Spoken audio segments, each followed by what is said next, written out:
Good morning. Hi, my name is Patrick Mulville, and welcome to Mulville Family History. In this episode, I'm going to go into phase two of Leo Briol, my grandfather. Just to set up again, my granddaughter Megan, she decided, she asked me some questions about him, and I says all that stuff can be learned online. I says what I intend to do with these videos is to tell you what the man was like. And then my granddaughter Cammie, because I kind of delayed on doing these videos, she was the one that she kept hounding me. You got to do this, and I thought, oh man, okay, I'll do this. Because I've never done anything like this before. Okay, so I'm going to start off with the first time that I ever walked into the blacksmith shop. Now, this is a kind of a job. He did it his entire life, from the age of about 30 onwards until he died at the age of 92. Before that, he had been doing vaudeville, and he'd traveled all around the United States, and he'd done all kinds of things. Entered World War I, learned the blacksmithing trade, came back and opened a blacksmith shop. And it was a kind of trade that needed people. He had to learn how to do this. And so he learned his stuff. He learned his trade, and farmers would bring stuff in to get repaired, plowshares, this, that, tractor parts, whatever. Anything that had to do with steel, he did it. He could weld it, he could forge it, he could grind it, he could cut it, he could do, you name it. He built it out of steel. It's a lost trade. If you get on other YouTubes, you'll see people, trying to emulate the old ways, and they'll show with the forge, and they're heating steel, and they're making knives, or they're making things. Well, he fixed things that were practical to people at that time, which was for the farmers, plowshares and stuff. So anyway, we're walking. I couldn't have been more than 7, maybe 8 years old. I remember it was summertime. No school. I was out there. I spent a lot of time up there. I really liked spending time up there. It was fun for me. It was exciting. It was, adventure. And we're walking down to the shop. The shop was about 2 blocks from his home. His home was on the outskirts of this little teeny town called Freeport. And pretty much right smack dab in the middle of the town was the blacksmith shop. And he would, we're walking down there, and we're talking and stuff, and we get up to the shop, and it's about I'm guessing now, it's about a 30 by 30 foot building, 2 stories, and had a few windows in it, and a big old sliding barn door. And anyway, he gets up, he unlocks the lock, opens the hasp, slides that barn door wide open. And I can still remember my first impression. I mean, I looked into this building, and it was the blackest place I'd ever seen in my life. It was a black building. And I just thought, oh, God damn it, I'm in heaven. And I just, went inside. It was, and he brings me in, and the first thing, and he wasn't a real long talker. He if he had something to say, he'd say it. But he wasn't like me. He wasn't a gabber. And so anyway, we went into the building, and the first thing he does is he fires up the forge, because pretty much everything's centered around the forge and the anvil. And he fires up that forge, and it's got a blower on it, and he used to feed it with coke or coal. And it would get real hot, and that's where he would heat the steel, and he would pull it out, and he'd pound it into shape on the anvil in a great big old, like 3-4 pound, sledgehammer, and he'd pound on that. And I remember 2 blocks away, and I grew up with the sound in my ears was this ting, ting, ting as he's hitting that anvil with his hammer, and it was almost musical. It was very pleasing to the ear. The whole town could hear it. And I don't know if he ever had a complaint, about the noise or about this or about that. It was an industry at work. You know what I'm saying? Real manual labor. Okay. So I turn around and you know, I'm walking around and I'm looking, and I mean, everything in this place, I mean, everything in this place had a grit to it. And I, you know, I mean, everything was black. And I know that you got to remember this building had been there for 45 years. You know, I mean, it was, you know, it was there a long, long time. You know, 40 years, yeah, 45, 50 years, and from burning all that coal and the sparks from the grinding and the sparks from the pounding of the steel on the anvil. I mean, that stuff just settled over everything in the building. If you touched it, it had a grit to it, kind of like sandpaper. But it was, you know, to me, this was just wow. This was fun. This was really going to be fun. So, and I says, "What's that?" He goes, "Well, that's for grinding steel." And I says, "What's that?" He says, "Well, that's for drilling. That's for sawing. That's for welding. That's for forging. That's for this. That's for that." And he, you know, to me, that meant, you know, these are all new words. I didn't understand a word of it, you know, but I mean, he did. And then I saw something in the middle of the, you know, in the middle of the shop, and it had a great big, it was bolted to the floor, and it looked like, if you could describe it, like a great big tin snips, like a big scissors, only in gargantuan size. I mean, you know, the jaws were this long, and it had a handle stretching up 8 feet in the air. This handle was 8 feet long. And I says, "What does that do?" And he goes, "It cuts steel." I says, "How's it work?" So he grabs a box of scrap steel, just junk, you know. And it didn't make any difference if it was an eighth of an inch thick or 16th or a quarter or a half-inch thick steel. That's a lot of steel. And he says, "You just put it into the teeth, and when you pull on that jaws, it cuts it out." So I says, "Can I do it?" He goes, "Yeah." So I stuck a piece in there, you know, a little skinny piece, and I pulled down on that handle. Now I kind of had to almost go. I was very tall, so I mean, I'd shinny up the top of it, and it would pull down, and I could cut steel in half. And I thought, oh my God, the power of this thing, it was phenomenal. And I says, "Can I do some more?" And he says, "Sure." He says, so I started doing, you know, I mean, I made a big box of junk steel into a billion little pieces of little steel. And I mean, I did this every day. It was, you know, I just thought, you know, man, the power that this thing has got, I can, you know, you can't cut this stuff with a saw, but you can cut it with this shears. And then he comes over and he says, "You know, there's only one rule," you know, and he had a twinkle in his eye all the time. And he'd kind of look at you and he goes, "There's only one rule I got." He says, "When you're in here," he says, "don't cut off no fingers or toes." He says, so don't cut off no fingers or toes. Grandma would be so upset with me. And I thought, well, I sure as hell ain't gonna disappoint him. You know, I didn't want to, you know, go back with a finger missing, you know. So I went, okay, you know, so I promise I won't cut off no fingers or toes. You know, so I'm over there and I'm cutting my steel, and I'm you know, looking at other things too, but I mean, I'm having a heyday.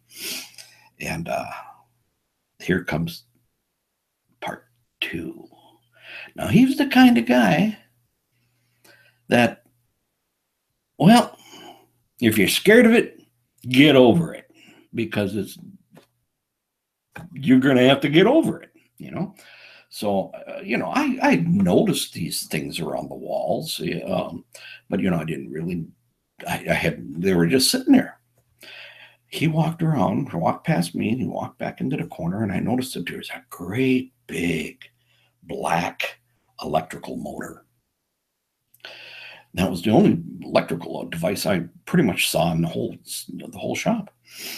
And he had a Frankenstein switch on the wall, you know, one of these, you know, things like, you know, and he flipped this thing on, and that motor started up. Now I'm standing over by the shear, and I'm, you know, making my little slivers of steel.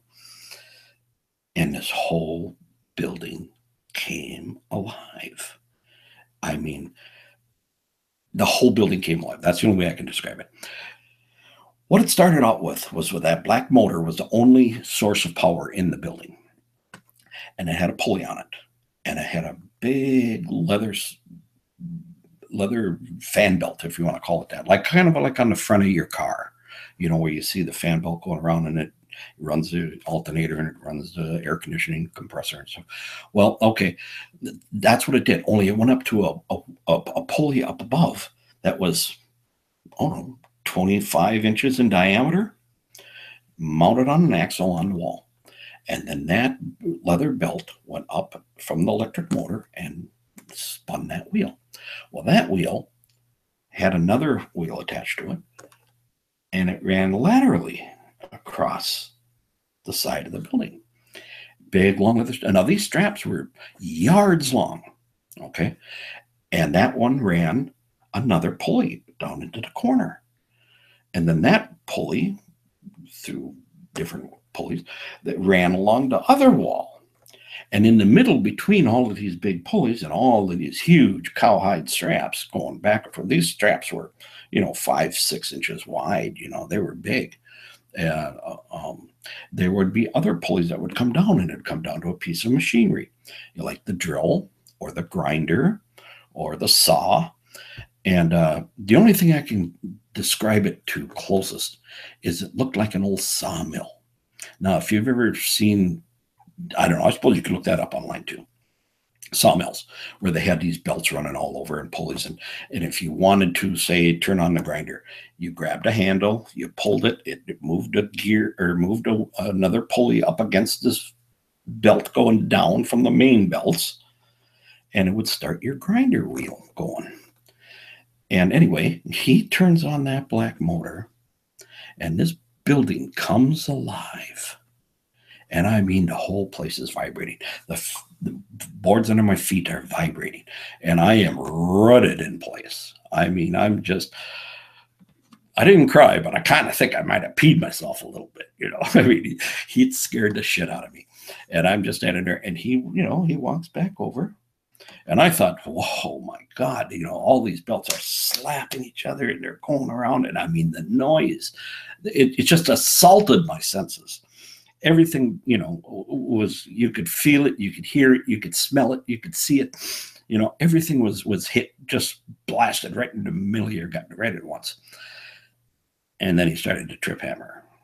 Now, the trip hammer is another sound that I heard from Grandma's house, 2 blocks away. And you could hear it, and it'd go bang, bang, bang, bang. And, I'd never witnessed it before. I'd never been in the same building, in the same room with this thing before. Well, it ran off those same pulleys. There was a pulley that came over, and it ran a big wheel, and it would pick up this big ingot of steel, 200-300 pounds maybe, and would lift it up and then drop it, and lift it up and then drop it on an anvil. So when you imagine having a 300-pound hammer in your hand. Okay, well, that's what this was. Instead of pounding something with that 3-pound sledge, all day long, you could pound it with the 300-pound sledge and get it done in 5 minutes. But it was loud, and I mean, and so he pulls an idler wheel, and then up goes the trip hammer, and it starts bumping. I mean, sparks are flying, and I ain't moved an inch. I'm still running to the floor, and I'm scared half to death, and I'm thinking, oh my God, what's next?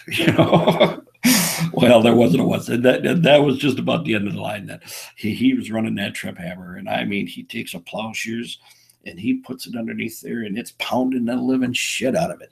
And I mean, sparks are flying, and it's going crazy, and I mean, he's just pulled it out of the forge, because you can't do anything with steel unless it's absolutely red hot. And he makes a brand new plowshare to put on a farmer's plow. And then when he's done with that, it takes him a couple of minutes. He goes back and he shuts off the trip hammer, and he goes back into the corner, grabs the Frankenstein switch, and pulls it down, and everything goes back to quiet again, except for the ting, ting, ting of his small hammer on the anvil. That's when I realized, when he came over to me and says, don't cut off no fingers or toes. Grandma would be really upset with me.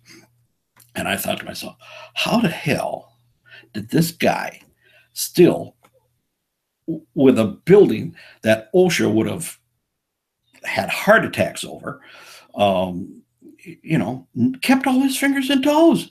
I mean, everything in that place would rip off an arm or rip off a finger or burn you to death. Or, I couldn't figure out how he kept his fingers and toes and not burn the whole damn building down. That's what it was like. And that's what made it so absolutely exciting, because I mean, it was dangerous, And so, so he let me in on it in one big blast. It's kind of like learning how to swim. He just threw you off the dock. Well, that's kind of what he did to me. But it was amazing to watch the things that he could do. Now I've got a couple of, he did all kinds of things. I got a list. I had to write it down. He, another thing came in. I remember a farmer came up one time, and he pulls up, in his truck, and he's got something in the back that Grandpa needs to fix.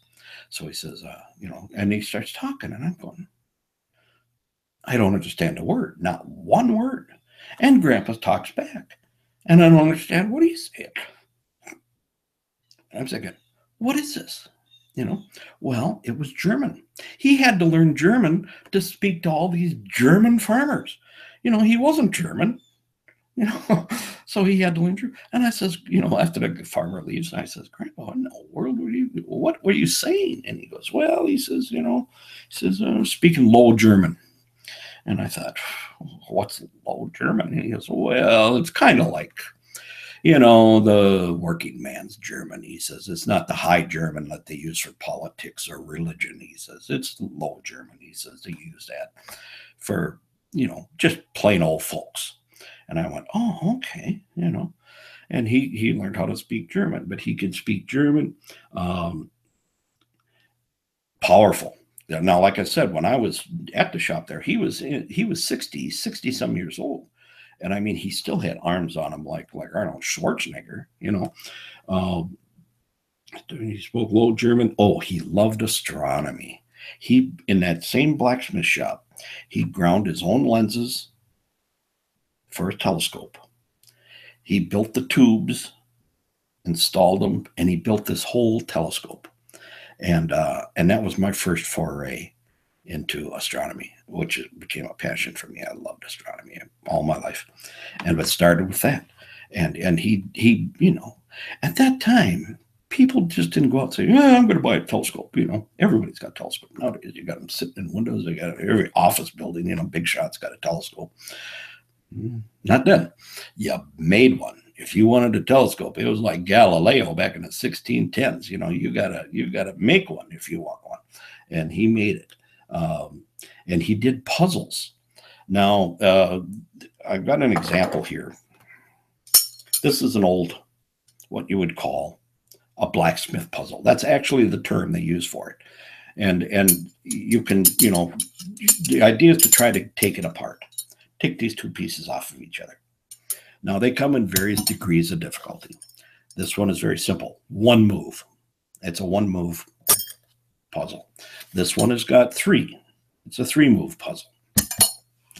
Most of them have, even the most difficult, of these steel puzzles like this that they got, are about a 4-move puzzle. Maybe really once in a while you find a 5-move puzzle, and that's very, very hard. Well, he made puzzles. I should have given a description of it. I should have drawn a picture of it, but it was probably 18 inches square, and it's made up of maybe a dozen different steel rods with loops on the end, closed loops, and a steel bar in between. And they weren't very big. They were maybe 1/8 of an inch in diameter. And then they would interconnect to other, they were all the same. They're 2 closed loops with a steel bar in between. And they were shorter ones, longer ones, all kinds. But this thing had probably a dozen different of these closed loop bars put together. They're all interconnected. And in the very center was a loop of steel, maybe 8 to 10 inches long. just a loop.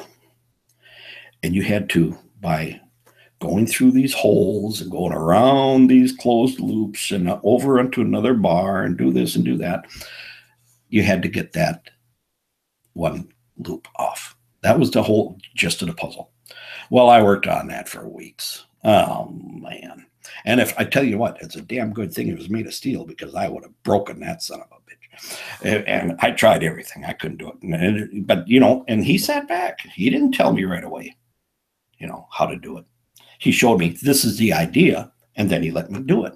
And I worked on it for weeks. And then finally he came up after I'd become so acquainted with this thing where I actually, you know, knew, you know, what the puzzle was. Then he says, okay, here's how you do it. It was 26 moves. 26 moves.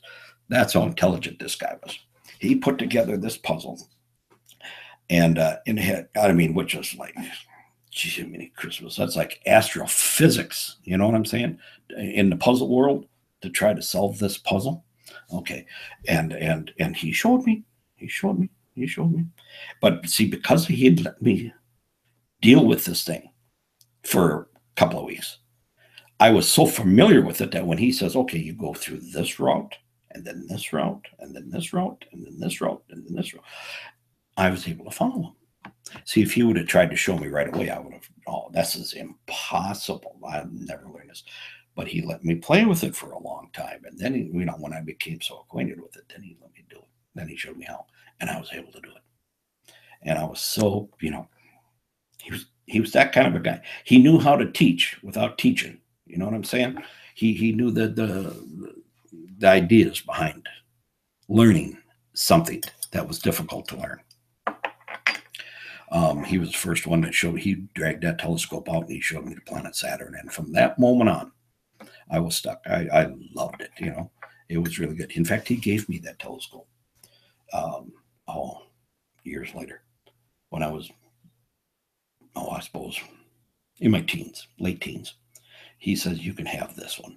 And he gave me that homemade telescope.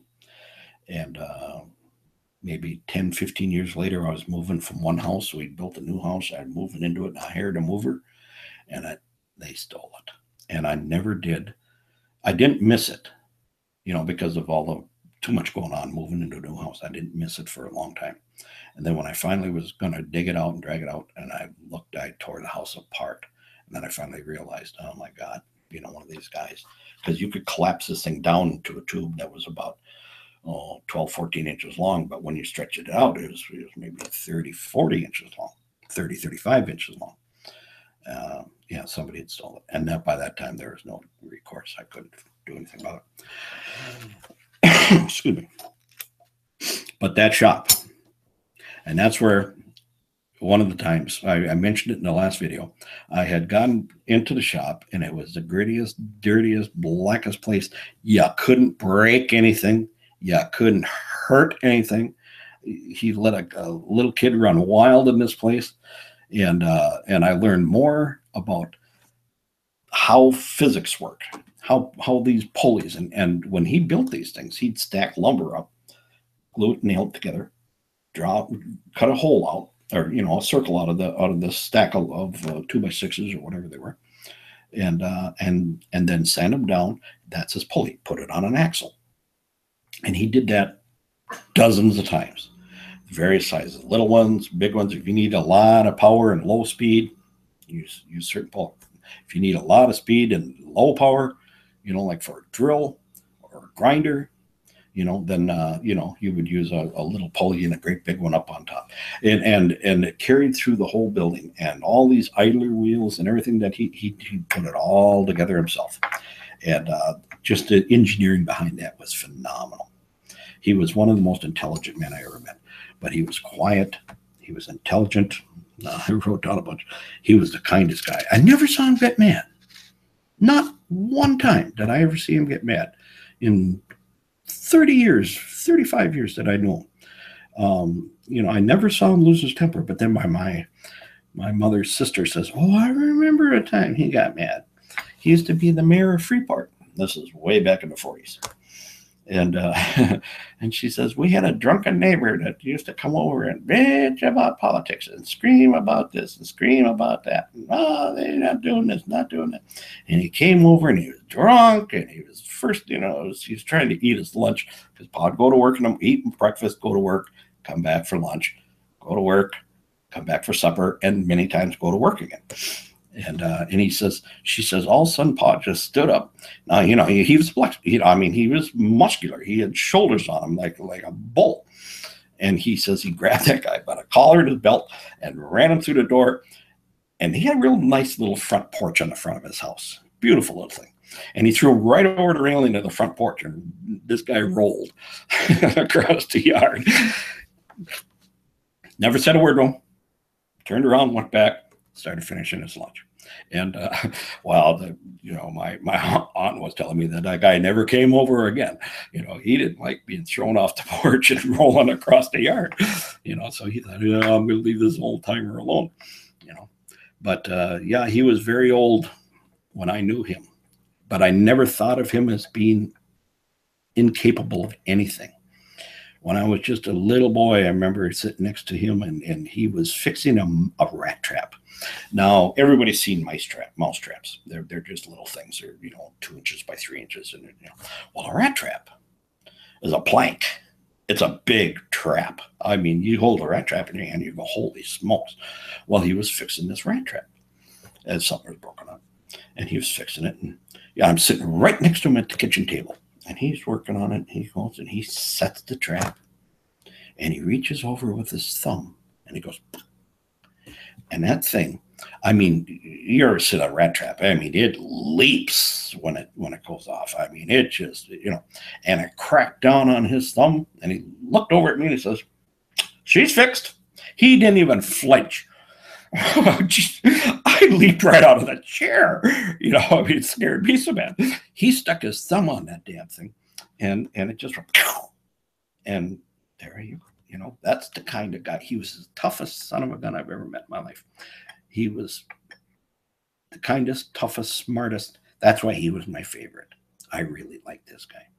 So hopefully I gave you some insight into Leo Briol. He was a wonderful man. He loved his children. He did a lot for everybody. He never thought of himself first, ever. He was always good to people, always good to animals. And he was just the most wonderful person I ever met. So hopefully I'm going to be doing some more of these videos on other grandparents and, see what you think. Hope you like them. If you have any questions, give me a call. Everybody knows my number, and I can maybe answer it or do something else with it. So thanks again. Hope you enjoyed it. And this is Pat Mulville from Mulville Family History. Thank you. Bye-bye.